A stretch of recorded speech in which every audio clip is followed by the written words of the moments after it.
Well, Cochin is on the Kerala coast, and it's famous for various things, but one is a wonderful old-time synagogue, the oldest in India, formed somewhere around 1490 or thereabouts. I mean, it really goes back a long ways. These wonderful tiles there, and very beautiful service. And Indira Gandhi went there to celebrate the, was it 500s, the 300s? I can't remember which anniversary it was, but it was big to do all over Kochi. Although the synagogue itself, the community, was by that time rather small, and now it's down to around 5 people. You know, it's really gone.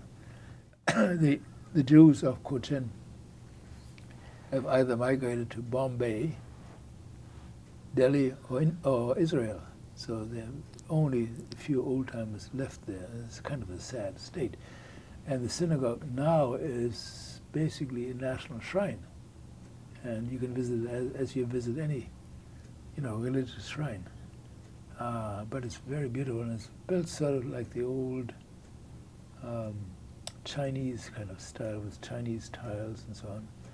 And this, of course, when Indira Gandhi was there, everything was, fluffed up, so to speak, and a wonderful service, and lots of people there. How many were Jews, how many were non-Jews, you could tell. You cannot tell, as an outsider, an Indian Jew from an Indian Muslim or an Indian Hindu. The Hindus themselves can tell pretty well, but we couldn't. So the synagogue was filled with people, and it was quite wonderful.